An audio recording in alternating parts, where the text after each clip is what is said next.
right.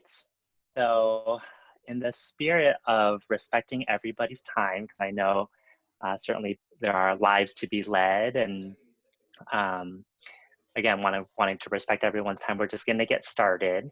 I believe this is going to be recorded, so for those who might end up coming in a little bit late just because of other life responsibilities and obligations, I believe this will get out there for people who want to watch the beginning. So yeah, so we're just going to get started. We're just going to start with a round of introductions. So I'm just going to start off since I'm still talking at the moment. My name is Kevin Wang. I use he, him pronouns. Thank you for joining us today and in our I guess Zoom webinar today to talk about the impact COVID has had on the queer API community. I'm from Seattle, Washington. I am a family physician and faculty where I get to teach medical students and residents in the field of family medicine. And why don't we have, I believe, is it Kudai, if you want to go next? Yes, absolutely. Hi all, thank you again so much for joining us. Special shout out to the task force for doing this in partnership with NQAPIA and all of the amazing orgs on this call. My name is Kudai. I use they, them pronouns or anything said with respect and love.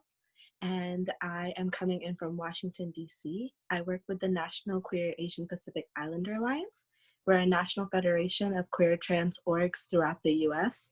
in hopes to sponsor and support queer trans API organizing that's happening on a local level. Thank you all so much for having me. And I will kick it off to Ewan. Hi everybody, my name is Jan. I use they and them pronouns and I'm calling in from Oakland.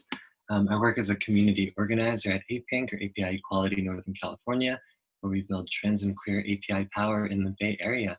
And I'm just so excited to be here with you all with some familiar faces and also some people I haven't met before. So thank you all so much for being here. Shall I just pick someone, could I? Okay, I'm gonna pass it to AC. Hi everyone, my name is AC Dumlau and my pronouns are they, them, and theirs. I'm with the Transgender Legal Defense and Education Fund, or TILDEF, and I am here from Brooklyn, New York, and I'm very excited to be moderating this awesome panel of folks. And I'm going to turn it over to Arielle. Hey everybody, my name is Arielle Estrada, he, him, his. I'm zooming in from the traditional lands that were stolen from the Lenape people, now known as New York City, here in Chelsea, in my small little studio apartment. For anybody who's visually impaired, I am a middle-aged Filipino-American man. I do not have the benefit of having a fancy Zoom background, so I have my small little studio kitchen apartment behind me. I'm wearing a black t-shirt in honor of all the horrible things that are happening in Minneapolis. I am wearing my shirt from with a bunch of Black playwrights on it. And this shirt was from Black Theater of St. Louis when I went and visited there 2 years ago. And there may or may not be two little adorable cats that may demand my attention at some point during this webinar. And I am going to hand it off to who hasn't spoken yet? I think, is that everybody? Wait. Oh, great. All right. Awesome. Thanks everyone for introducing yourself. And Arielle, I too have two cats running around, Ube and Boba. So if we're all lucky, they will make it to the video. I just realized I did not introduce where I'm from either, or who I'm representing either. I'm also representing the two online awareness campaigns, Unapologetically Asian and Racism is a Virus. I'll talk more about that later. Awesome. Thanks, Arielle. And so, again, welcome everyone to Unmasking Our Stories. Tonight, we're going to be talking about LGBTQ+ anti-Asian violence during the COVID-19 pandemic. This is a very challenging time for our communities, and just thank you again for taking this hour with us. So to kick things off, I want to start with what we have experienced or heard in our communities where we are. So for our panelists, what have you heard or experienced in your communities about how xenophobia has been affecting or impacting folks? And please only share if you're comfortable, but would love to hear your stories from the last 2 months.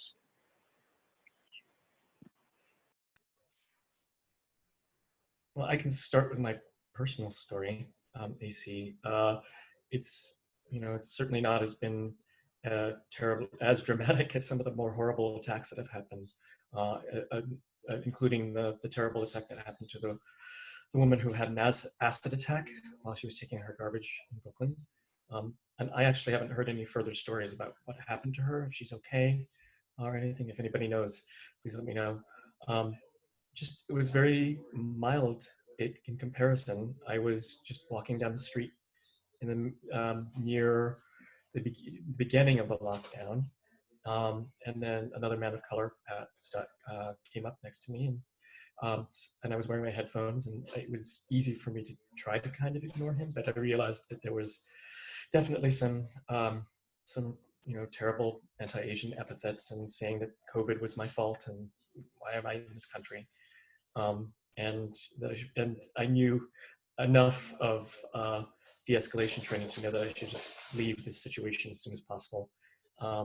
Some stores were still open at that point, so I just ducked into a store. But it certainly was a wake-up call for me in terms of looking at my own compassion around the issue and thinking of, and really sort of testing particularly in light of all the attacks that are happening in what happened in Minneapolis, and the continuing riots that are happening, that looking at my own compassion, and that this man, of course, was African American, and he was in this particular story, and trying to tell myself that this is an intersectional issue, that people of color, especially now that we know that people of color are being inordinately affected by the COVID crisis, and that who knows what happened to this man? Maybe he had a family member who's really sick. Maybe there's reasons for him to be angry. Yes, I know I needed to take care of myself, and I made sure to get out of the situation. But also it made me really sort of test my compassion and really sort of look at the fact that this is a much bigger issue than even what's the violence that's happening to the Asian community or the Black community or the indigenous communities and Latino communities. It's bigger than all of us right now. Thank you for sharing that, Arielle.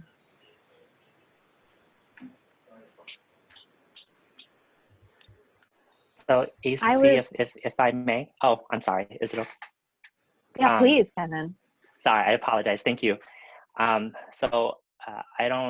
definitely don't have any major personal experiences other than just a few random people asking if I should be wearing masks or, wondering if I recently immigrated or traveled from Asia to the United States. But something which I think is unfortunately the norm and not the exception, but we know marginalized populations are often the target every time there's a disease outbreak. And so if you look at history, the Jewish community was targeted because of the bubonic plague. Haitian Americans were blamed for bringing the HIV epidemic to the United States.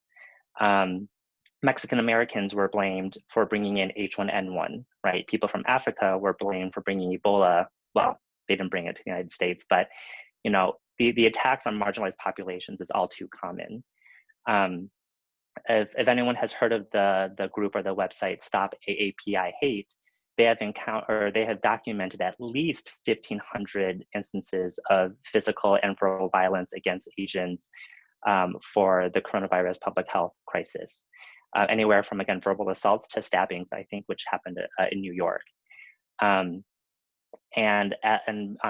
a recent study, approximately 1/3 of Americans have witnessed people blaming Asians for bringing coronavirus to the United States. So again, my personal experiences are definitely on the much more mild side compared with what has happened to our Asian siblings. And but this has definitely been escalating, and whether or not the impact on queer API folks, I think the sociologic and the epidemiologic data is still years away because we still have yet to know the impact. We do know the impact on queer communities with COVID-19 are definitely significant from early studies from the Human Rights Campaign. But the attacks on Asians, hate crimes, hate speech is definitely on the rise against Asians in the United States. Thanks for sharing that, Kevin. Yuan, do you have anything to add? Yeah, thanks so much, Kevin, Lacey.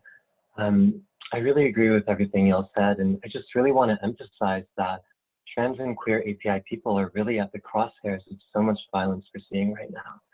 Really early on in the pandemic, even before there was a shelter-in-place order in the Bay Area, we received a lot of texts and calls from members who were saying, you know, it's not like what's recommended, but we really need to meet in person. We really have to make that group happen because I don't feel safe right now. And I don't feel comfortable walking around, and I need somewhere where I feel safe. And so throughout these past couple months, we've heard from so many members who are scared of the violence that y'all are talking about, but who are also isolated in homes where they don't feel safe and where gender dysphoria is like a daily experience. We've heard from a lot of folks who have had life-saving gender-affirming surgeries being delayed many, many months or even more because of the pressure that this pandemic is putting on a healthcare system that isn't set up to succeed in the first place. So I think that, yeah, like there are so many ways that marginalized communities are being heard across the country, and I think just want to share some of the ways that at APINC we've seen that affect our community. Yeah, thank you. Thank you so much, Yuan. I mean, that's why we're here, to kind of unpack, looking through an intersectional lens, our identities as Asian as well as queer and trans people. And, you know, just to share a bit about my work at TILDEF, we've been grappling with the fact that, you know, as you shared, the medical industrial complex already is not there for trans and gender variant people. So when stay-at-home orders started, it made gender-affirming surgery elective or non-essential, when we as queer and trans communities know that gender-affirming surgeries are a life or death need in terms of our siblings' mental health and ability to not just survive, but thrive as who they are. Additionally, for folks who are on hormone therapy, not having access to their regular LGBTQ-friendly provider, having to interact with providers who are not trans competent, right? And so that is just something that is definitely layered on and not necessarily talked about in the media as everything is being covered. And I just wanted to share something that really struck me from early on from our siblings in Panama. They instituted binary gendered quarantine days. So on every other day, men could go out one day and women could go out the next day, and so on and so forth. And this led to trans people being criminalized because they thought that a trans woman was outside on the incorrect day. And so I think there are really far-reaching effects for the most marginalized, for Black, Indigenous, POC folks, queer and trans folks, that I think this is why we're all here to chat. So does that bring up anything for anyone? Yeah, I think you both hit a really good point, everyone who said something so far, is that one of the things that we're hearing is not just the anti-Asian violence that's uprising, but also our communities dealing with the day-to-day things that are already so hard for folks, right? So dealing with housing, more instability around economics of just finding jobs, having jobs, being essential workers, all of those combined with the fact that they're now also having to face this anti-Asian violence that's on a rise has made day-to-day breathing and living so hard for our folks, because we're being impacted by the entirety of a system that didn't support us to begin with, and then on top of that being blamed for a virus that is also impacting us deeply, right? So like at the intersections of our queer folks, our elder folks, all of the things that normally would have been unsupported to begin with, doubling down and having to deal with hatred on top of that, more so than normal. You know, it's really Absolutely. interesting you bring this up. Sorry for interrupting. No, you. I'm just affirming today, and go on, Kevin. I think it's really interesting what you bring up in terms of making life already more difficult. This is the first time, at least in the United States, where the federal administration has not rolled out a discrimination task force during a disease outbreak. And so, at least from my reading, this is the first time in our nation's history when it has happened. They haven't rolled out anything, particularly with what's going on with the Asian community here. They haven't rolled anything out to protect marginalized populations. And when you're talking about access to housing and access to other rights and privileges which are available for the majority population, we still lack federal protection on a federal level, right, on a nationwide level. So you have the Equality Act, which has yet to pass the Senate, which would provide protections for people based upon sex, gender identity, sexual orientation, and yet it has still yet to pass. And it's something the task force takes very seriously with the All of Me, All the Time campaign, which is, how strange is it for someone who identifies as Chinese, and yet I can get federal protections for being Chinese and yet not get federal protections for identifying within the LGBTQI+ family. And so it's just so strange for there to be this disconnect, right? To make things difficult for people to access housing. There's a statistic where about 73% of LGBT+ identified folks are fearful they're going to get kicked out of their housing because there's a lack of federal protections. So especially with everything going on now, I think, we're in even more danger than ever before, especially when it comes to domestic violence, right? The statistic of having fewer reports of domestic violence, during this time of shelter in place, it's probably because those of us who are in danger, we can't leave the area, and so they're going to be more at risk for harm. So what you said was absolutely beautiful and 100% correct.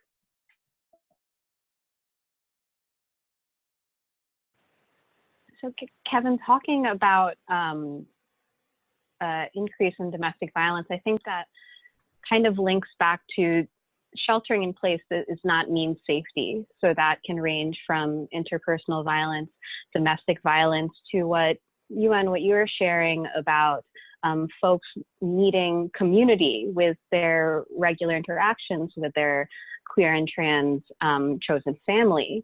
But as we are all sheltering in place, that can remove that support system, that in-person support system that, for example, a young person may look forward to this after-school group or going to the local LGBTQ center, and that's not available anymore. I was on a call recently, and I heard the anecdote of a young queer person calling into the virtual Zoom version of their center support group from their closet because they had to do it in secret, right? So folks may be staying with unaccepting family, of partners who are abusive, whether physically or emotionally.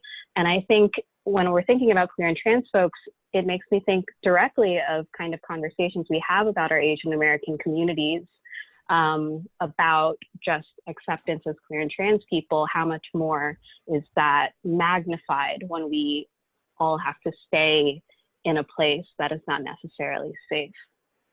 Does that bring up anything for folks? NQAPIA held a town hall a few weeks ago just on discussion of what was coming up for folks. And the top 3 things that we were hearing was the necessity for housing. So lots of folks are losing their housing, didn't have housing to begin with, and this became an entirely unstable situation for them.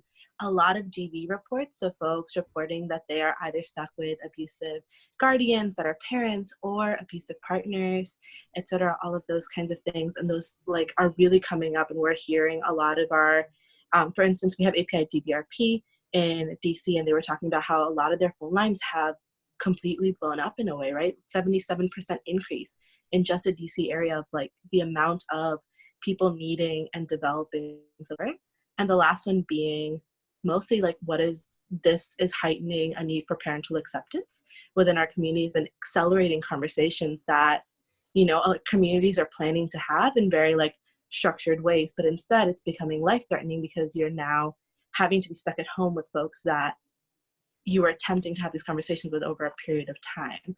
We're seeing this a lot with like college youth who are being sent home, who didn't think they would have to see their parents for 4 years at least, and so many other folks who are just kind of navigating what it looks like to be put into situations that they were completely unprepared for in the name of safety, but just pushing themselves or having to be in really deeply unsafe situations.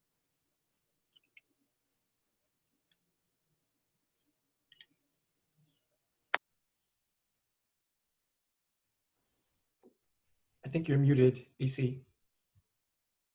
I was saying that I saw you unmute, so to see if you had anything to share.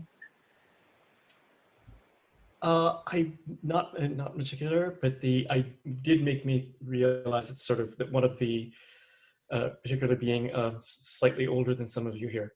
It made me think of how this is intersecting with the older LGBTQIA+ community, and that how this is affecting them mentally, and that there's not often, you know, there is lots of instances of living alone for this particular community. So how are they, you know, how are they holding up in that time? I mean, I know that, and also in the fact that there are people living with AIDS as well. There's less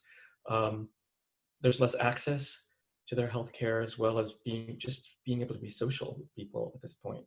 I know that loneliness is a huge issue among older LGBT folks, and that being so isolated for so long. We're going on week 12 now in New York. I'm not sure how it is with everybody else right now, but it's getting, you know, luckily I've got a roommate and 2 cats, but but I know that other people are having really hard times right now, just completely anecdotally, and I'd be really interested in seeing what the statistics are on that. Absolutely, thank you, Arielle. Just kind of piggybacking off of what folks have shared, I also am thinking about, you know, as we have said, vulnerable communities are only becoming more vulnerable during this pandemic, and therefore are not thought about or are left out of what aid we're getting from the federal government, right? So in April, folks who qualified received the $1,200 stimulus check that was only for folks with Social Security numbers. So leaving out a huge amount of folks without Social Security numbers, undocumented folks. There being pandemic unemployment insurance, PUA, small business loans, thinking of folks with English not being their first language, this kind of idea of a free-for-all, apply first, and then you hear of money running out a week later from the small business loans, right? And so the lack of access and the lack of ability to access these resources, and also being shut out of resources. So if you haven't filed your taxes in 2018 or 2019 because you do not have an on-the-books job, you're not eligible for this small, paltry stimulus payment that the federal government offered. So I just wanted to kind of share that and speak to that.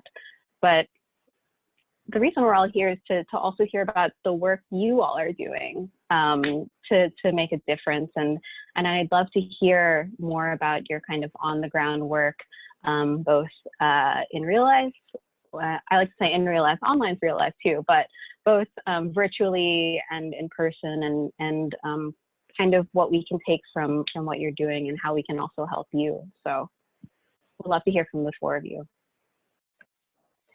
Yeah, thanks so much, AC. I mean, I would love to bring it back to where Arielle brought us earlier, and like back to our histories too. I think such a big thing for us at APINC has been working with and supporting our elders during this time, like older trans and queer API folks living in the Bay Area. And I just remember also really early on talking to some of those friends and elders over the phone and hearing how similar this moment felt to the HIV/AIDS epidemic in the 80s and 90s, and how the misinformation, how the fear just just feel so reminiscent of that.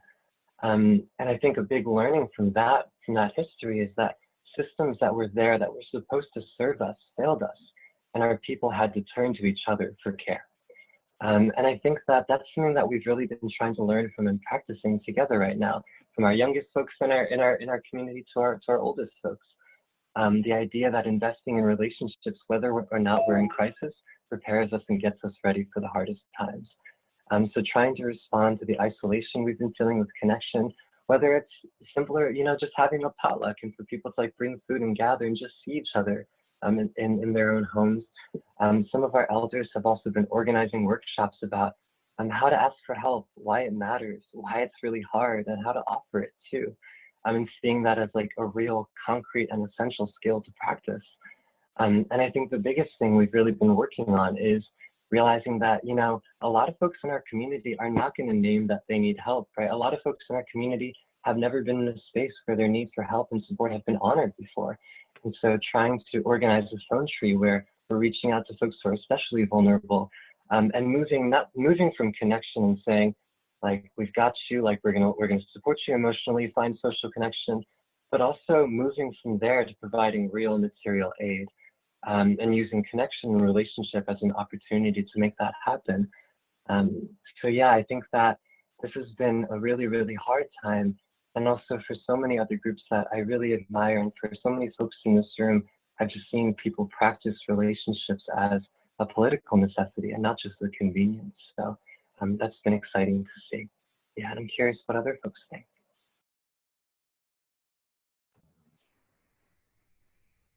AC, I'll go next. Wanted to talk a little bit about what we're doing with our awareness campaigns with racism as a virus, which of course was a immediate response.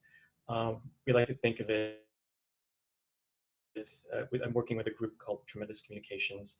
This was, and as well, Jeremiah Abraham, as well as the Broadway actor Diane Phelan, who both are just really genius people, actually. And we're doing more with both of these things. It's an online awareness campaign. Racism as a virus, again, was a response to the immediate response to the anti-Asian violence that's happening.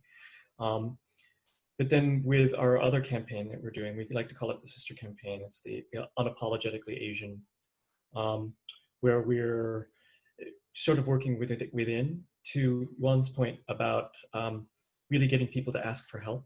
I think that part of that asking for help is to not be, not sort of subscribe to model minority myths, or sort of like that stoicism that we're all sort of culturally taught, I think pan-Asian, in many Asian cultures at any rate, of being, not rocking the boat, not complaining, not asking for help, basically. I think that there's a real, through that pride, basically, that Asian pride, and also not being, not apologizing for who we are. I think Andrew Yang's rather infamous article or op-ed in the, I'm seeing some head noddings. It was rather infamous op-ed in the Washington Post a couple of weeks ago, right? I think was one of the inspirations for Unapologetically Asian. This is not the way for us to move forward, especially now. We're having a lot of robust discussions online with that. In addition to that, we also have been raising money for two organizations that I'd love to shout out. One of them is Asian Americans Advancing Justice, which Racism and Virus has been working with. They've been doing some wonderful work in terms of doing some tracking along with A3PCon to track the 1,500 attacks that have been happening. And then closer to the ground here in New York, we've been working with a group called CACF, the Coalition of Asian American Children and Families, which does some fantastic work for poverty level Asian Americans here.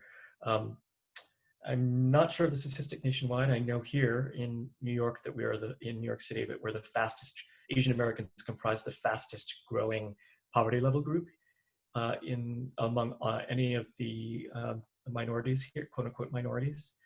And and it's also a broad coalition of really fantastic groups from all over. There are some Asian and some Arab American groups, and various groups that work with the communities all across, particularly in Elmhurst, where we're particularly hard hit by COVID right now.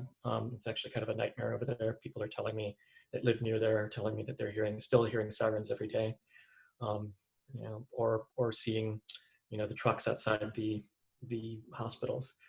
So we're very glad to be working with both those groups through t-shirt sales, basically. As you can imagine, t-shirts don't make a lot of money, but the awareness that we're building around it does. We're averaging about, right now at last glance, I think we're at 67,000 posts. So it's getting out there, which is great. AC. There's a question in the Zoom chat. Is it okay if I try to answer one of them, if it's okay? That would be wonderful. Okay, just because my work is a lot more boring than what the other panelists are doing, because I work at a hospital. Absolutely not. Kevin, do you mind just condensing the question for the video for folks who might not be on the chat? So I'm gonna tackle the first part, and I don't know if people want to kind of break it down a little bit, but one of the attendees just noted they haven't been hearing a lot about the specific impacts of the shelter at home and sort of the stay-at-home orders and COVID-19 has had on queer folks beyond from the work all the great folks today are doing. So the Human Rights Campaign actually has a number of small studies which has shown the impact on of COVID-19 and the stay-at-home orders on the queer community. It's still preliminary. The power of the studies is still a little bit small, so it's I think longer-term studies have yet to be released. But based upon early information so far, at least in the United States, they have shown these orders have had a much greater impact on the LGBT plus community than the cisgender heterosexual community, mainly because based upon the industries where LGBT plus people work, along with a lot of states and again, the lack of federal protections for the queer community. And so there are higher rates of poverty, higher rates of unemployment, also which lead to lower rates of healthcare access, lower rates of insurance, along with less access to paid medical leave. So, which then results in homelessness, and as we kind of talked a little bit about the domestic violence and really just violence in general because of the stay-at-home orders. So there is some evidence out to show the impact on queer communities is higher than the cisgender heterosexual community. I hope this answered a little bit of your question. I hope, so please feel free to respond in the chat to hopefully give you the information. I'm also happy to try to give the web address to the HRC studies. But in terms of what people can do in terms of meeting the intersectional needs of the queer API community, something I would like just to kind of think about is, or to recommend is, try to get people to fill out the census if at all possible, and work with your community organizations to queer the census. The census has a huge impact in where money gets distributed based upon population representation. And even though the United States and a lot of the census data which is out there still puts the Asian community as just one big homogenous group, despite the issues with model minority myth and how the model minority myth has been used against Black communities, particularly in the United States. By filling out the census, we can really get the federal government to feel and to see the impact and force of the queer API community in the United States. Absolutely, thank you, Kevin. And I would love to hear about your work. Absolutely. So NQAPIA from day one of quarantine has been doing or planning out 3 different modes of how to prepare. One was just off the bat spaces to be created, spaces that folks would want to come to. some that are Skillshare types, right? Everything from like Budget 101 to political education around, for instance, we were supposed to have a policing webinar this evening and a bunch of other workshops and spaces being created for spaces of joys like brunch, and also for spaces to build skills, to have cultural competency, to just really have spaces to delve into these skills and things as folks are kind of home a little bit more and are craving those kind of spaces together. So really building like community spaces online and trying to just do that as quickly as possible so that folks who are having to stay at home, who can have stay at home, kind of have those spaces. And the next thing that we actually rolled out earlier last week was a campaign called Unmasking Our Stories. And the goal of the campaign is really to take in what we heard on the town hall, which was that we are hearing about our narratives and we are hearing about the violence, but outside of us, a lot of folks don't know this is happening. And because folks don't know it's happening, no one is rising up in allyship and support in the way that they could. And we're having a hard time pushing for any kind of solutions. We're having a hard time planning around it. Folks are trying to figure out policy incentives and all of these things that cannot happen until outside of the folks that are receiving the violence actually get the memo that something is going down. And so the two-parter of doing this campaign is really collecting those narratives so that we can blast them out to folks who need to see them, who need to see that this violence is happening so vividly, and to really hear from the people that are being impacted the most. And the second part of that is to document this, because often our histories get so deeply lost in these things as we are trying to survive. And it feels really important in this moment as a learning from our elders to really make sure that these narratives and these stories of what we do and how we survive and how our communities are forever crucial and resilient makes it through this moment. So that's part of the second thing that we're doing. And the third is uplifting the API Healers Network. There are quite a few healers in this country and outside of this country who are really banding together to bring access to healthcare and healing from our cultural homelands, and also just the things that they are learning within the Western world to the mass majority of people. And so really highlighting, helping folks build out that directory, and that will be going live on our website within the next month and a half. So really trying our best to elevate the concerns around mental health, elevate the concerns around our narratives and our stories being out there. And that's been a bit of the work that we're doing. Awesome, the four of you, so amazing. We have around 15 minutes left, so I would love to encourage attendees to feel free to use the chat or the Q&A box. But kind of going off of that, I wanted to share a little bit about my work at TILDEF. So we've been putting out Know Your Rights information on a national level, specifically for trans folks. It was really important for us for some of the topics Yuan and I were sharing earlier that specifically affect trans folks because of the pandemic. So the folks' gender-affirming surgeries being pushed off, folks' access to hormones, people's name and gender marker changes being delayed because of the closure of courts or the delay of courts, or just the lack of courts still not being in the 21st century and being available online. I'm very proud to be from New York City, but New York City doesn't have electronic filing in civil court when there are places that are not seen as advanced or liberal that are, fully figuring out how to do virtual name change hearings. So there's that. And with that, we've reached out to trans folks across the country to hear from them.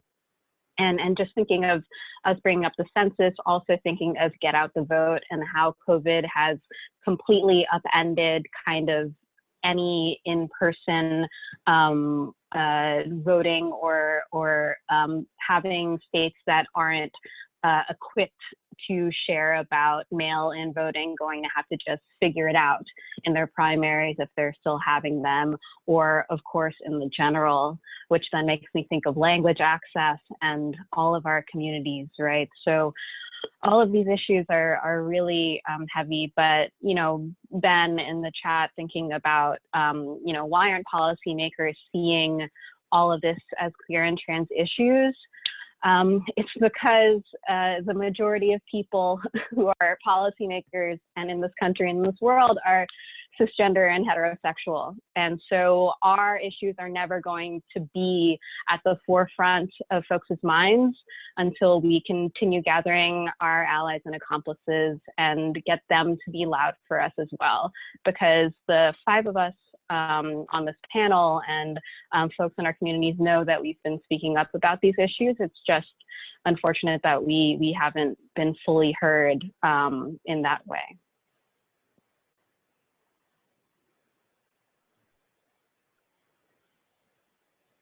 Yeah, and I just kind of want to emphasize the point, AC, you just mentioned.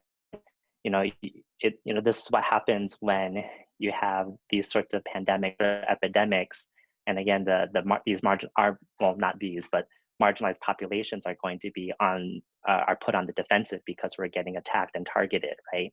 And it's, you know, organizations such as the Transgender Legal Defense and Education Fund, and as a board member for the National LGBTQ Task Force, these are things our advocates and are bringing to the attention of our policymakers, whether it's heard. I mean, it's going to take this repeated messaging to them to finally drill it into their brains.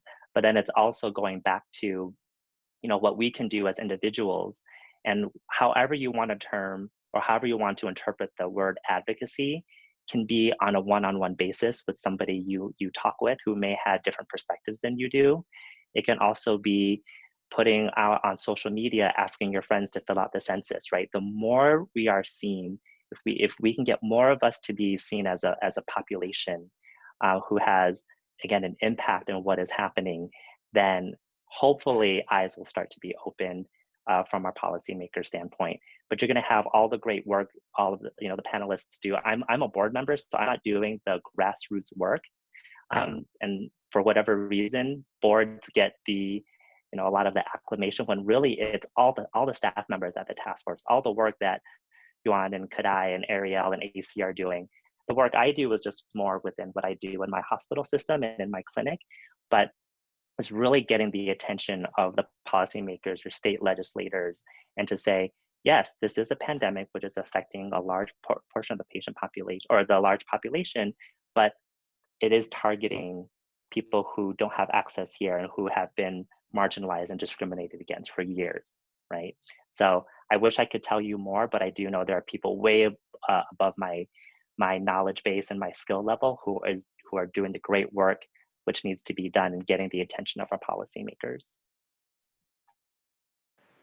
Thank you, Kevin. And I don't want to speak on behalf of the other panelists, but the work you're doing directly in the healthcare system, hospitals and clinic is important and needed and amazing. So just want to say that. So we spend the next 10 minutes together, and again, folks, feel free to continue asking questions. I have always thought of May and API Heritage Month going straight into June, Pride Month, just 2 months of, I'm experiencing our identities, celebrating, being tokenized, all of the good and the bad. But I guess just thinking of our multiple identities through an intersectional lens, where do we go from here? What advice or what words can we give to our attendees who, they're queer, trans, and Asian, or our allies who kind of understand the 101, but what's the next step? What can we share right now? Kadai? I really want to uplift actually what Yuan said earlier, which is not just working within the systems that have been given to us, but really deeply developing systems outside of it. So what do we do to build this long-lasting relationships that are going to last us beyond just this pandemic, but the next one and whatever issues we come to next? How do we deeply build those networks within our own structures to better support our folks for the long run? And I know that's something that NQAPIA really wants to focus on, and so much of our community focuses on with local organizing is like, what does it mean to support people on a one-on-one level and to do it with so much care and intentionality that we have a future that we are very excited about, and not just attempting to solve the momentary issues. I would love to just add to what Kadai just said about that we really do need to start looking at new systems of doing things. I mean, we just can't go back to what we went to before. I do a lot of work because Diane is in the Broadway community and I am in the weird experimental theater community. We have a lot of, yes, we have a lot of intersections across sort of all across the, from both off and the weird artists who put, jelly beans on their naked bodies as a performance art piece, to people who are dancing on a Broadway stage, right? It's just sort of the gamut in between people. And one of the things that I'm noticing is that people are saying that representation is so 2019, and that now it's not about representation. It's about going up there and sort of ripping the stages off. Ripping the who were usually on the stages before off, and then demanding that we take our time in there and not necessarily being polite about it anymore. I think that we're at a point now where, it's why we called it Unapologetically Asian. It's not, I don't think we can afford to be polite anymore. I think that this is where we can start really breaking down our old paradigms and breaking down the model minority myth, and really, I remember an awareness campaign that was back when I was a young man in the 90s. I remember a lot of my women friends wearing a button that said "Be a bitch," and I loved that button. That button because it was definitely this call to not be polite anymore about our needs, about their needs, and I think we're kind of at that point now. I think we are at that point right now. What am I saying? I need to be unapologetic. We are at that point. We're clearly, people's lives are at stake now. And maybe we'll be able to have some fun doing it as we're on our way over there. Yeah, thanks so much for that, Arielle. I really want to echo what you said, and I feel like some of the most powerful things that I've seen and learned from other groups right now are groups that are being really bold and are saying yeah, this pandemic is awful and it's really harming us, and this is an opportunity to make really bold change and really bold meaning of what's happening, right? Just to respond briefly to Ben's question in the chat earlier too, I even think about the Trans Latina Coalition in SoCal, and they've been working on an Invest in Trans Lives statewide budget for trans wellness for a long time, and this is a time where they're really trying to push that through because it's more visibly urgent to folks than before. I think about folks in who demanded and won an eviction to make eviction illegal temporarily, and are not just stopping there, but are asking to cancel rent altogether so that people all have a safe place to live. That's just amazing. And I think on the flip side of that, I've seen so many groups I admire be really careful and act really carefully. Being careful with their pace and with each other. With so many folks who want to move faster than ever in this crisis, I've seen a lot of folks be actually, I'm really tired. I need to slow down. I can't move at that pace. And I think something that I'm really learning from folks is that this more than ever is a moment to practice the culture that we want to see in the world. A culture where we get to trust that there are enough people to do the work, where we deserve to ask each other for help and offer that. Where we make really intentional time to rest and heal and grieve in our community when we lose things. I just think that even after this moment passes, the ways that we treated each other and moved through it will last for a really long time. So I'm just curious what kind of culture we'll decide to build together in this moment. And I know our time is ending. I just really want to shout out this panel for a moment because I admire so much that we came together with a focus on Asian and Pacific Islander issues, but no one on the panel has stayed there only, and has really treated our shared identities as a place to start, but really looking for what does a better world and a better life look like for all of us. So really appreciate you all for that. We appreciate you, Yuran. Just very quickly, and then I'm going to have these wonderful folks share where we can find them and follow their work. But we've been touching on learning about our history, and something that I've been doing during this time of more free time, in addition to napping and taking care of myself, is learning about my history, and then just thinking about how we don't exist in a vacuum, how my life as a first-generation Filipino American is intertwined with all of my ancestors, and particularly what I'm working on internally is just understanding the deep effects of colonial mentality upon myself.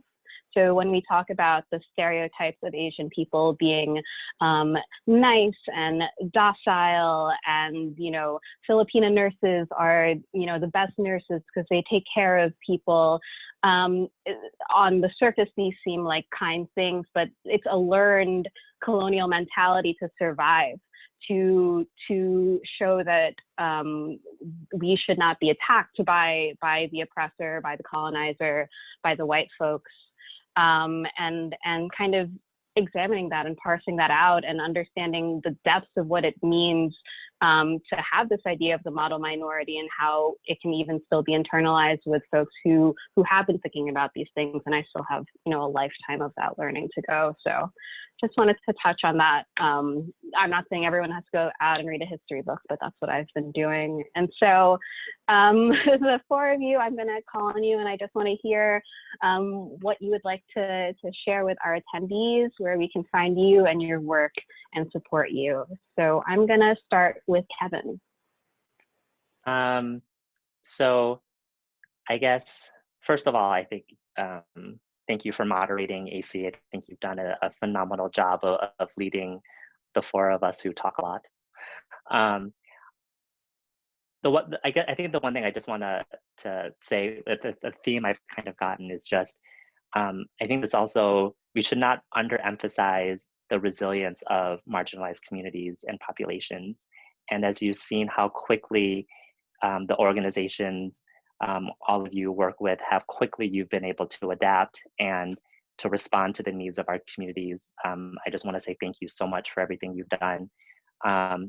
The National LGBTQ Task Force went through some significant changes over the last few months on how to respond to COVID, and really trying to get the word out of, this is we're a population who is currently being significantly harmed, more so than the majority population, and this is a voice which needs to be heard. And Cindy just put in the task force and talking about querying the census, make your voice heard, make it count. And this is one way to get people to hear us, and for us to be unapologetic. I'm totally going to steal this from you, Arielle. I really be loud and proud, and don't be ashamed of your heritage and your history. The work I do is certainly I don't think it's nowhere near the work all of you are doing, but I'm a faculty person at Swedish Family Medicine First Hill in Seattle, Washington. I also teach an LGBT plus health disparities course at the University of Washington for all the health profession students there.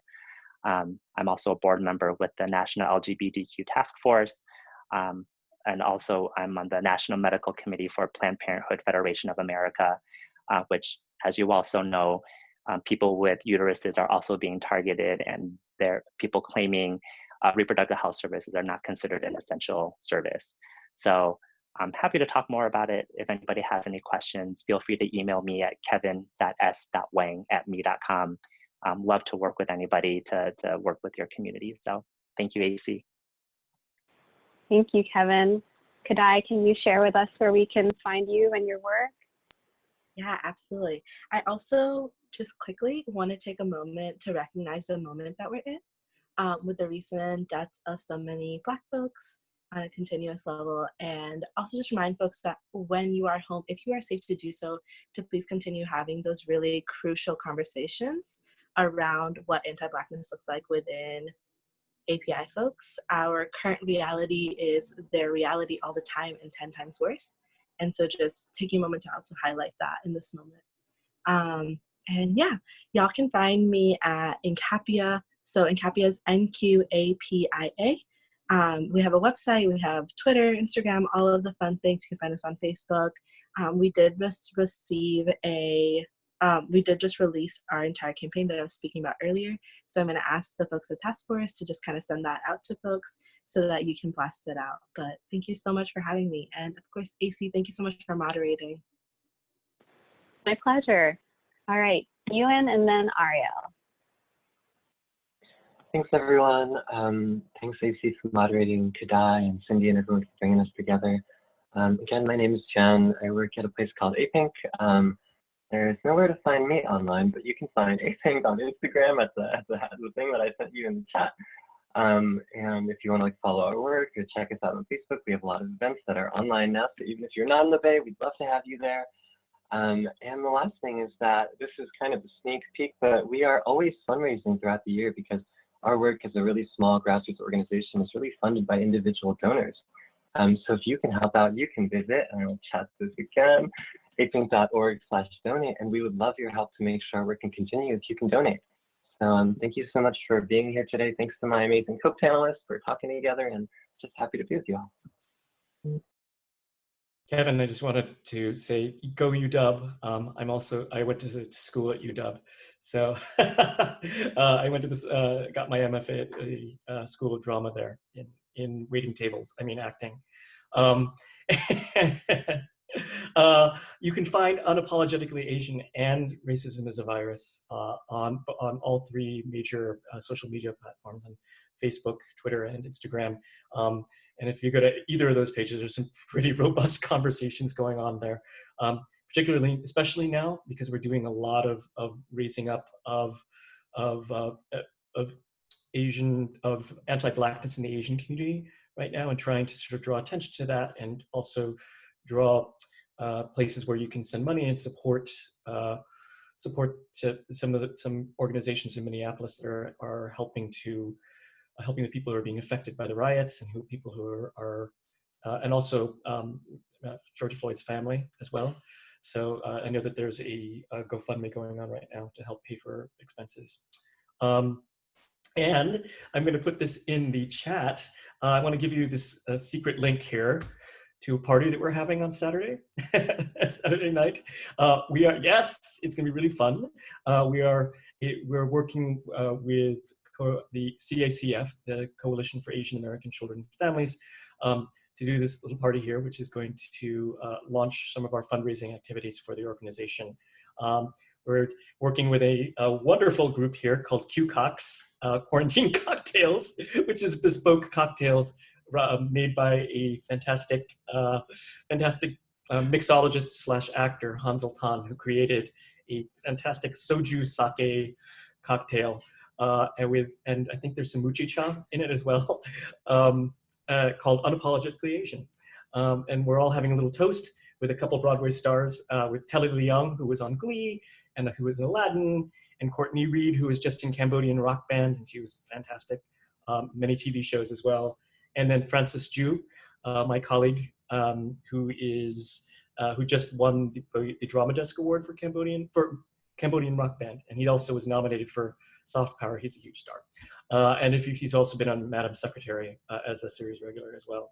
And I also work with him in my role at Actors Equity Association, which in the Diversity and Inclusion Department, working to raise awareness around diversity and inclusion initiatives in theater when theater comes back. And you can find me also on Facebook at Arielle Estrada. Oh, and you're all invited to the party. So that's the secret link. So come and join us. I'm definitely going to be having a few Q-Cucks during that moderation panel. Awesome, thank you, Arielle. And everyone, again, I'm AC Dumlao with the Transgender Legal Defense and Education Fund, or TILDEF. I am putting our link in the chat, transgenderlegal.org. And if I may plug myself, I also run a Facebook page called Call Me They, where I chat about issues like these and more. So with all of that, I just want to thank our panelists. I want to thank the task force and NQAPIA, and for all of you attending for sharing this hour and this time with us. I think we'll probably stick on as people float out, but with all of that, please take care, and thank you so much again. Thank you. Thank you. Should we stay or? We can stay until we know all the attendees are gone, I suppose. Oh, hi, Cindy.